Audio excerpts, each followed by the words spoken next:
আমার ওকে ঠিক আছে। হ্যাঁ হয়ে গেছে। ওকে ঠিক আছে। ওকে তাহলে আমি স্টার্ট করি। আসসালামু আলাইকুম, আমি ডক্টর কাজী লুৎফর রহমান, আপনাদের সবাইকে স্বাগত জানাচ্ছি আমাদের আজকের ক্লাসে। আমাদের আজকের ক্লাসের টপিক হচ্ছে অ্যাবর্শন। কি আপনি একটু দেখেন তো স্লাইড গুলা চেঞ্জ হয় কিনা? চেঞ্জ হচ্ছে? হ্যাঁ আপু হচ্ছে। আচ্ছা, আপনারা একটু আমাকে যে আছেন প্রেজেন্ট একটু জানান স্লাইড গুলা চেঞ্জ হচ্ছে কিনা, আনমিউট করে। চেঞ্জ হচ্ছে। ওকে ঠিক আছে। আচ্ছা, আমাদের আজকের ক্লাসের টপিক হচ্ছে abortion and ectopic pregnancy. So I going to start with abortion. Basically abortion হচ্ছে প্রেগন্যান্সি প্রোফাইলেরই একটা পার্ট। একটা পেশেন্ট যখন আপনার কাছে প্রেগন্যান্সি প্রোফাইল আল্ট্রাসোনোগ্রাফি করাতে আসবে, তখন আপনাদের পেশেন্টের কোনো কারণে মিসক্যারেজ হয়ে গিয়েছে কিনা সেটা হচ্ছে আপনাদের দেখতে হবে। সো বিগিনিং উইথ দ্যাট আমাদের একটু জানতে হবে ইউটেরাসের কি কি পার্ট আছে, যেটা ইউটেরাস ওভারি ক্লাসে আপনারা শিখে ফেলেছেন। ইউটেরাস আছে ফান্ডাস, বডি, ইসমাস এবং সার্ভিস।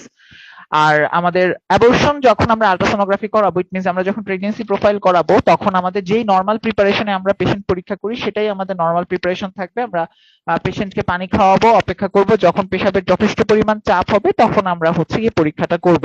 আর এক্ষেত্রে পেশেন্ট থাকবে সুপাইন পজিশনে এবং আমরা একটা লো ফ্রিকোয়েন্সি ট্রান্সডিউসার ইউজ করব, দেখতে পাচ্ছেন এখানে ছবিগুলোতে।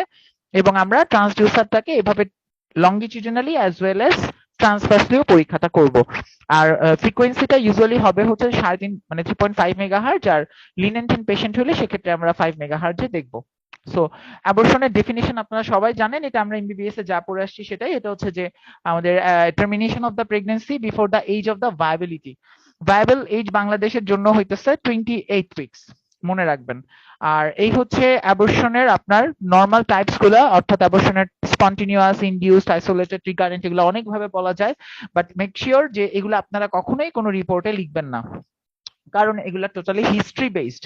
যেমন স্পন্টিনিউয়াস, একটা পেশেন্ট বললো যে সে হঠাৎ করে তার অ্যাবর্শন হয়ে গেছে, সে বাথরুমে বসছিল তার অ্যাবর্শন হয়ে গেছে। অথবা ইনডিউস, সে চেষ্টা করছিল অ্যাবর্শনের জন্য। আইসোলেটেড অথবা রিকারেন্ট এরকমও হইতে পারে। সো এই অল কেসেস এর ক্ষেত্রেই আপনি হচ্ছে অ্যাবর্শন আপনারা টোটালি হলো ইয়ে করবেন, আপনারা লিখবেন না। আহ, যেহেতু এটা হিস্ট্রি বেসড। আর আদার যেই টাইপস গুলো আছে যেমন কমপ্লিট, ইনকমপ্লিট, ইনইভিটেবল, থ্রেটেন্ড, মিসড, এই টাইপ গুলা হচ্ছে অ্যাকচুয়ালি আপনাদের রিপোর্টিং এ যাবে। তার মধ্যে আমরা ইনইভিটেবলও লিখবো না, থ্রেটেন্ডও লিখবো না, কারণ এগুলা কজুয়াল বেসড। যেমন আমার থ্রেটেন্ড লিখতে হলে অ্যাকচুয়ালি কজটা লিখে দিব।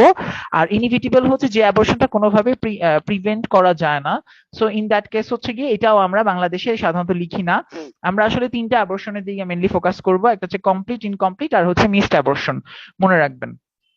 নাও আমরা কজেস অফ অ্যাবর্শনস গুলো যদি একটু দেখে ফেলি, so there are the causes, যেটা লেখা আছে ফার্স্ট এন্ড মিড ট্রাইমেস্টারে, এগুলো একটু রিডিং পড়ে নেবেন, নট দ্যাট মাচ ইম্পর্টেন্ট। চলে আসি আমাদের আজকের ক্লাসের মেইন টপিকে, সেটা হচ্ছে যে first of all complete abortion. In case of complete অ্যাবর্শনে যেটা হবে যে পেশেন্টের পুরা কয়টাসের যে প্রোডাক্ট থাকবে, অর্থাৎ হচ্ছে গিয়ে বাচ্চাটা পুরাটাই হচ্ছে এক্সপেল আউট হয়ে যাবে। ওকে, সো সেই ক্ষেত্রে আপনার হিস্ট্রি গুলো এরকম হবে, একটা পেশেন্ট এসে আপনাকে বলবে যে সে প্রেগনেন্ট ছিল এবং প্রেগনেন্সির পরে তার হঠাৎ করে কয়েকদিন আগে প্রচন্ড পরিমাণে হচ্ছে তলপেটে ব্যথা স্টার্ট হচ্ছে এবং হচ্ছে তার ব্লিডিং হচ্ছে, সাথে সাথে তার হলো আপনার ক্লট পাস করেছে। অর্থাৎ তিনটা হিস্ট্রি, পেইন ছিল, ক্লট পাস করেছে এবং হচ্ছে ব্লিডিং। সো এই যদি হিস্ট্রিটা থাকে তাহলে আপনার মাথায় রাখতে হবে যে পেশেন্টের অ্যাবর্শন হচ্ছে। এখন এই ক্ষেত্রে আপনার যখন কমপ্লিট অ্যাবর্শন, এই ক্ষেত্রে পেশেন্ট আরেকটা হিস্ট্রি দিবে যে তার এই পেন ক্লট ব্লিডিংটা সাবসাইডেড হয়ে গেছে, সেরে গিয়েছে। তাহলে এটা হইলে আপনি বুঝবেন যে যদি সাবসাইডেন্সও হয়ে যায়, অর্থাৎ পেন ক্লট ব্লিডিংটা হয়েছে এবং চলেও গেছে, সেই ক্ষেত্রে এটা হচ্ছে কমপ্লিট অ্যাবর্শন। মনে রাখবেন, এক্ষেত্রে আমরা সোনোগ্রাফিক্যালি পেশেন্টের দেখবো যে ইউটেরাসটা একেবারে এনলার্জ হয়ে গিয়েছে এবং হলো আপনার পেশেন্টের যে ডেসিডুয়াল চেঞ্জ যেটা আসার কথা, আপনার এন্ডোমেট্রিয়াল থিকনেসটা, ইকোজেনিক লাইন দেখা যাবে, সেটাও দেখা যাচ্ছে। কিন্তু যেহেতু পুরা প্রোডাক্ট অফ কনসেপশনটা বের হয়ে গেছে, তাহলে আপনি একদম এমটি ইউটেরাস দেখবেন, কোনো লেভেলের কোনো প্রোডাক্ট দেখতে পাবেন না। এবং 2 উইকস পরে সাধারণত দেখা যায় এই ধরনের পেশেন্টের ইউটেরাসটা একদম নর্মাল হয়ে গেছে। সো এই হচ্ছে একটা কমপ্লিট অ্যাবর্শনের ছবি। প্রথমে মা হিস্ট্রি দিল যে সে প্রেগনেন্ট ছিল, পেন ক্লট ব্লিডিং হয়েছে এবং তারপরে পেন ক্লট ব্লিডিং গুলা সাবসাইডও করে গেছে এবং এখানে আমরা ভালো মতো ইউটেরাসটা দেখলে দেখবো ইনলার্জ এবং এই হাইপার ইকোজেনিক একটা লাইন দেখা যাচ্ছে ভিতরে, এটা হচ্ছে ডেসিডুয়া। তো এই হচ্ছে মোটামুটি অ্যাবর্শনটা দেখা যাচ্ছে। অন দা আদার হ্যান্ড এটাও একটা ভালো একটা ছবি, বড় একটা ছবি, এই যে দেখেন এন্ডোমেট্রিয়ামটা থিকেন্ড হয়ে আছে। কমপ্লিট অ্যাবর্শনে পুরা কয়টাসের প্রোডাক্টটা ফিটাস পার্টটা এক্সপেল আউট হয়ে গিয়েছে। ইনকমপ্লিট অ্যাবর্শনের ক্ষেত্রে পেশেন্ট বলবে যে তার পেইন ক্লট ব্লিডিং ছিল এবং সেটা সাস্টেইন করতেছে, মানে পেইন ক্লট ব্লিডিংটা এখানে সাস্টেইন করতেছে অর্থাৎ হচ্ছে সাবসাইডেড হয়ে যায় নাই। সো এটাই বলবে যে তার প্রেগন্যান্ট ছিল, তারপরে পেইন ক্লট ব্লিডিং ছিল এবং তারপরে বলবে ব্লিডিংটা তখনও আছে, সাবসাইড হয়ে যায় নাই। আচ্ছা, ইনকমপ্লিট অ্যাবর্শনের ক্ষেত্রে আমরা দেখতে পাবো ইউটেরাসটা বড় হয়ে গেছে, ডেসিডুয়াল চেঞ্জেস আছে এবং আমরা দেখব এখানে অল্প পরিমাণ প্রোডাক্ট দেখা যাবে বাট কোনো ফিটাল লাইফের সাইন দেখা যাবে না। অর্থাৎ আপনি দেখতে পাচ্ছেন এখানে ইউটেরাসটা বড়, ভিতরে একটা এরকম স্যাক এবং অল্প পরিমাণ ফিটাল পোলও আছে এবং এটা যদি আমরা লাইফ সাইন, অর্থাৎ লাইফ সাইন আমরা কিভাবে দেখি, যে দেখতে পাচ্ছেন এখানে প্রোডাক্ট এগুলো আমরা এম মোড দিয়ে অর্থাৎ মোশন মোড দিয়ে যখন পরীক্ষা করব দেখব কোনো লেভেলের কার্ডিয়াক মোশন নাই, অর্থাৎ এম মোড একদম নীল দেখাবে, সেক্ষেত্রে আমরা বুঝে ফেলবো এটা হচ্ছে ইনকমপ্লিট অ্যাবর্শন, অর্থাৎ এই ক্ষেত্রে পার্শিয়ালি প্রোডাক্ট আছে, পার্শিয়ালি এক্সপেল আউট হয়ে গিয়েছে। নেক্সট ওয়ান হচ্ছে মিসড অ্যাবর্শন। এই ক্ষেত্রে পুরা বাচ্চাটাই থাকবে, সাস্টেইন করবে, বাট বাচ্চাটা কি থাকবে, বাচ্চাটা হচ্ছে পুরাটা আছে, জেস্টেশনাল স্যাক আছে, ফিটাল পোল আছে, everything is there but no fetal life sign, অর্থাৎ এম মোডটা একদম নীল দেখা যাবে, অর্থাৎ পুরা কনসেপশন প্রোডাক্ট আছে বাট হচ্ছে আপনার কোনো কার্ডিয়াক পালসেশন নাই। এই ক্ষেত্রে ফিচার্স গুলাতে কিন্তু পেইন ক্লট ব্লিডিং থাকবে না। পেইন ক্লট ব্লিডিং এই ক্ষেত্রে কি হবে, সমস্যা নেই। সো যেটা হচ্ছে যে তার এখানে ব্লিডিং না হয়ে পারসিস্টেন্ট ব্রাউনিশ কালারের ভেজাইনাল ডিসচার্জ দেখতে পাওয়া যাবে, সে প্রেগন্যান্সির কোনো সাইন সিমটমস গুলা দেখতে পাবে না, অর্থাৎ তার বাচ্চাটা নড়াচড়া করবে না। ইউটেরাসের সাইজটা যেটা প্রেগন্যান্সিতে ইনলার্জ হওয়ার কথা ছিল সেটা ছোট হইতে থাকবে, শ্রিঙ্ক করতে থাকবে, অর্থাৎ ইউটেরাসটা ছোট হতে থাকবে। কোনো হার্ট সাউন্ড শুনতে পাওয়া যাবে না এবং রেট্রোগ্রেশন অফ ব্রেস্ট চেঞ্জেস, অর্থাৎ হচ্ছে তার ব্রেস্ট গুলা নন প্রেগনেন্ট স্টেটে চলে আসবে, ছোট হয়ে যাবে। সো এই ক্ষেত্রে আমরা দেখতে পাচ্ছি ইউটেরাসের সাইজটা ইনলার্জই দেখতে পাবো, আমরা একটা জেস্টেশনাল স্যাক এবং ফিটাল পোল দেখতে পাবো এবং ফিটাল পোলের সাইজ হবে হচ্ছে লেস দেন 4 মিলিমিটার, অর্থাৎ এটা 8 প্লাস, এই মোর দেন 4 মিলিমিটার, অর্থাৎ এটা 8 প্লাস উইক হয়ে গিয়েছে। আর আমরা জানি যে 8 প্লাস উইকে অবশ্যই বাচ্চার হার্ট চলে আসার কথা, এক্ষেত্রে এম মোড দিয়ে পরীক্ষা করলে আমরা দেখতে পাবো বাচ্চাটার কোনো হার্ট নাই। So let's have a look this picture, এটা একটা আর্লি প্রেগন্যান্সি দেখা যাচ্ছে। এইখানে দেখতে পাচ্ছি আমরা এটা হচ্ছে জেস্টেশনাল স্যাক, এই যে এটা খুব সুন্দর একটা ফ্লুইডও দেখতে পাচ্ছি এবং ভিতরে একটা ফিটাল পোল দেখা যাচ্ছে, এই সাদা এই অংশটাই হচ্ছে আমাদের বাচ্চাটার সিআরএল। সো এখন আমি এটা কনফার্ম প্রেগন্যান্সি কিনা, লাইভ প্রেগন্যান্সি কিনা দেখার জন্য I need to do M mode. So দেখেন এম মোডে চাপ দিলে এখানে কোনো ফিটাল কার্ডিয়াক পালসেশনস দেখতে পাওয়া যাচ্ছে না, it's a single line, it means it's a case of missed abortion, মনে রাখবেন। আর ইনএভিটেবল অ্যাবর্শন সাধারণত আমরা রিপোর্ট করি না, একটু জেনে রাখেন। এই ক্ষেত্রে আপনি যখন আল্ট্রাসোনোগ্রাফি করতেছেন ওই মোমেন্টে অ্যাবর্শনটা শুরু হয়ে গেছে, এটাকে প্রিভেন্ট করা যাচ্ছে না, অর্থাৎ এই ক্ষেত্রে পেশেন্ট বলবে তার পেইন ক্লট ব্লিডিং হচ্ছে, আপনি হয়তো হালকা কার্ডিয়াক পালসেশন পাবেন এম মোড দিয়ে দেখলে, বাট এটাকে বাঁচাতে পারবেন না, এটা সাবসাইডেড হয়ে যাবে। অর্থাৎ আমি একটা যদি ছবি দেখাই, এটা একটা থ্রেটেন্ড অ্যাবর্শন, অর্থাৎ বাচ্চাটা রিস্কে আছে কিন্তু অ্যাবর্শন শুরু হয় নাই। আর এই ক্ষেত্রে বাচ্চাটার অ্যাবর্শন স্টার্ট হয়ে গেছে, পার্শিয়ালি বের হওয়া স্টার্ট করছে, বাট বাচ্চাটা তখনও কিন্তু একটু জীবিত, বাট এটাকে কোনোভাবে আর বাঁচানো সম্ভব না যেহেতু এটা ইউটেরাসের প্ল্যাসেন্টা থেকে এটা ডিট্যাচড হয়ে গিয়েছে।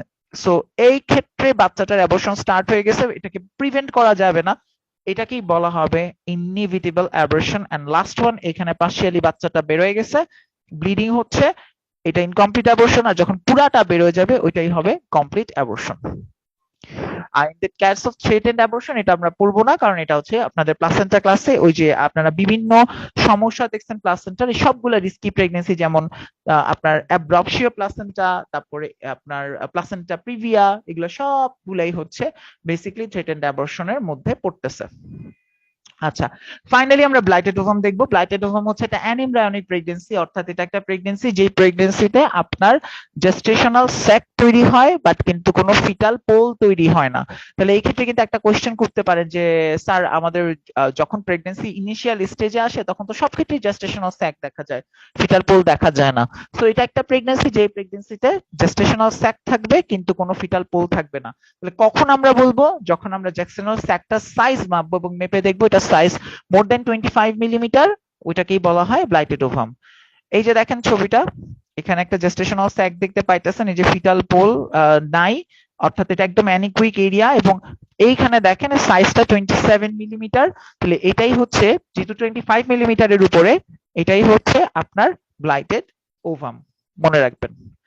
রিপোর্টিং গুলো আপনাদের বইতে সবগুলা দেয়া আছে, আপনারা শুধু এই একটা নাই, এই মিসড অ্যাবর্শন এটার একটু ছবিটা তুলে নেন। আমি নেক্সট লেকচারে যাচ্ছি, এটা একটু ছবিটা তুলে নেন আপনারা।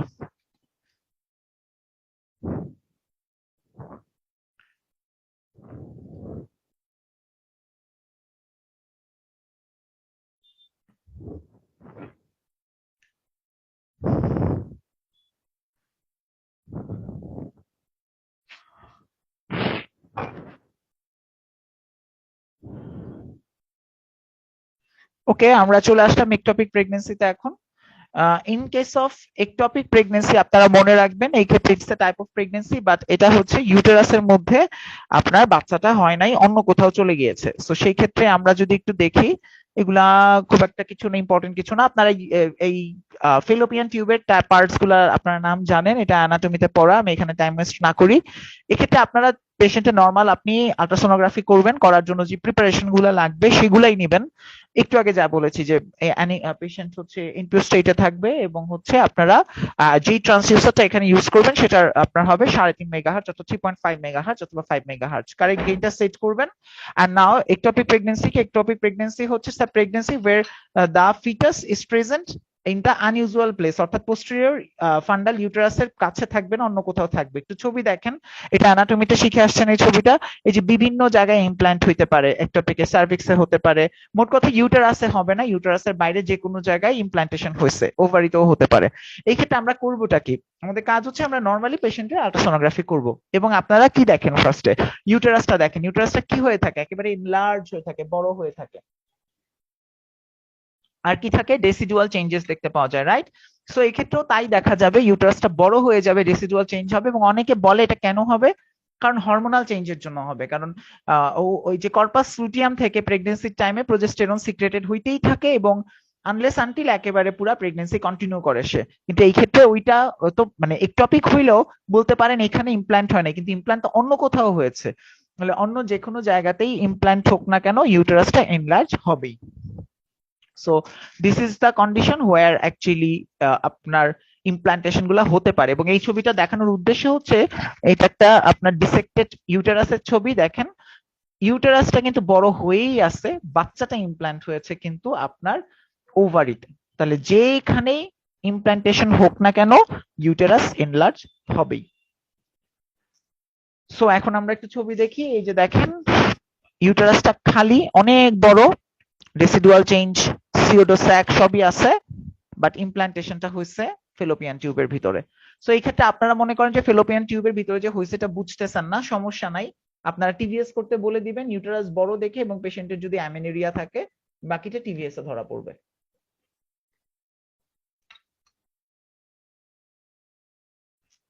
যে দেখেন ব্লাডার, এটা হচ্ছে আপনার ইউটেরাস। তাহলে এইখানে দেখেন ইমপ্লান্টেশনটা হয়েছে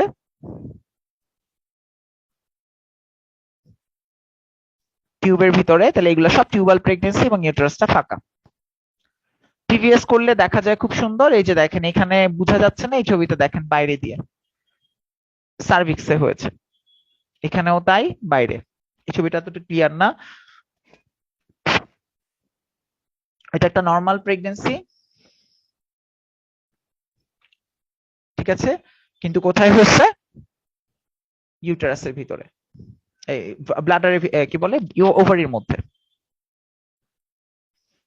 ওকে, টিভিএস এ আমরা অনেক ভালো ডায়াগনোসিস করতে পারি, এই জন্য কিছু টিভিএস এর ছবি দেখাচ্ছে, এগুলা সব ইউটেরাসের বাইরে একটপিক। যে টিভিএস এর মধ্যে আমরা এখানে দেখতে পাচ্ছি বাইরে টপিক, অপারেশন করলে এখানে দেখা যাচ্ছে টিউবের মধ্যে। আমরা কনফার্ম হব হচ্ছে ইউটেরাসটা দেখে, ইউটেরাসটা একদম খালি অনেক বড়, এই যে ডিসিডুয়াল চেঞ্জ আছে এবং বাল্কি ইউটেরাস আছে, এবং বাইরে দিয়ে বিশাল বড় এই যে একটা বাচ্চা দেখা যাচ্ছে। সো যখনই আনইউজুয়াল প্লেস গুলাতে এরকম দেখবো এবং কালার দিয়ে দেখবো, কালার নিচ্ছে, আমরা শিওর হয়ে যাব এগুলা হচ্ছে একটপিক প্রেগন্যান্সি, এটা ইন্টেস্টাইনে হয়েছে। ঠিক আছে, এই যে হেটারোট্রফিক প্রেগন্যান্সি মানে দুই জায়গাতেই প্রেগন্যান্সি আছে, এই যে এটার যেমন দুইটাতেই, ইউটেরাসেও আছে, ইউটেরাসের বাইরেও আছে। তাহলে সোফার হচ্ছে এগুলাই, এই যে দেখেন আমাদের ইউটেরাসের বাইরে এই প্রেগন্যান্সি গুলো থাকলে এগুলো টিপিএস এ খুব ভালো দেখা যায়। সো যখন একটা পেশেন্টের প্রেগন্যান্সি টেস্ট পজিটিভ থাকবে, বাচ্চাটা ইউটেরাসে থাকবে না, ইউটেরাসটা অনেক বড় দেখা যাবে এবং বাল্কি দেখা যাবে এবং ফেলোপিয়ান আপনার ডেসিডুয়াল চেঞ্জেস দেখা যাবে, বাট পেশেন্টের বাচ্চাটা ইউটেরাসের ভিতরে নাই, ক্লিয়ারলি এটা ইন্ডিকেট করে এটা টপিক। এই ক্ষেত্রে পেশেন্টকে আমরা কারেক্ট জায়গা আইডেন্টিফাই না করতে পারলেও টিভিএস করতে দিব এবং কনফার্ম করব। তাহলে এই ছিল আমাদের মোটামুটি আজকের লেকচার। কারো কোনো কোয়েশ্চেন থাকলে বলেন, দেন আমরা ক্লাস শেষ করব।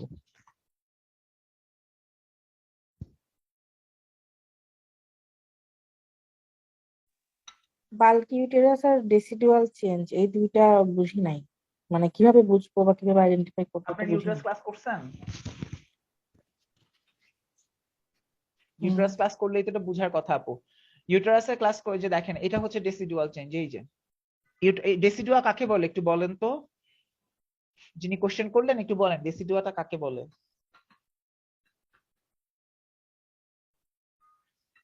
দেখেন বেসিক জিনিসগুলো তো একটু বুঝতে হবে। হ্যাঁ বলেন আপু, বলেন ডেসিডুয়া কাকে বলে। খেয়াল হচ্ছে না এখন।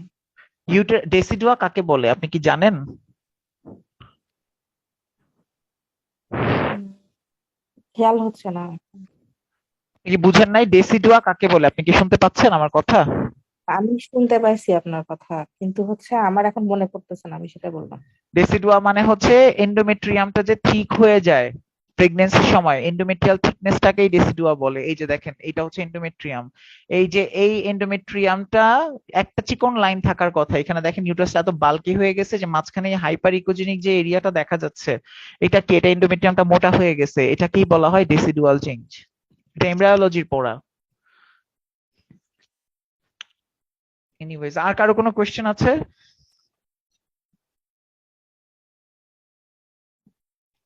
আপু আপনি কি অ্যান্সার বুঝতে পেরেছেন ডেসিডুয়াটা কোথায় এবং ডেসিডুয়াটা কি? হ্যাঁ। আচ্ছা, আর কোনো কোয়েশ্চেন আছে? না। ওকে, থ্যাংক ইউ। ঠিক আছে, আর যেহেতু কোনো কোয়েশ্চেন করছেন না, আমি তাহলে আজকের ক্লাসটা এখানে শেষ করি। সবাই ভালো থাকবেন, আল্লাহ হাফিজ।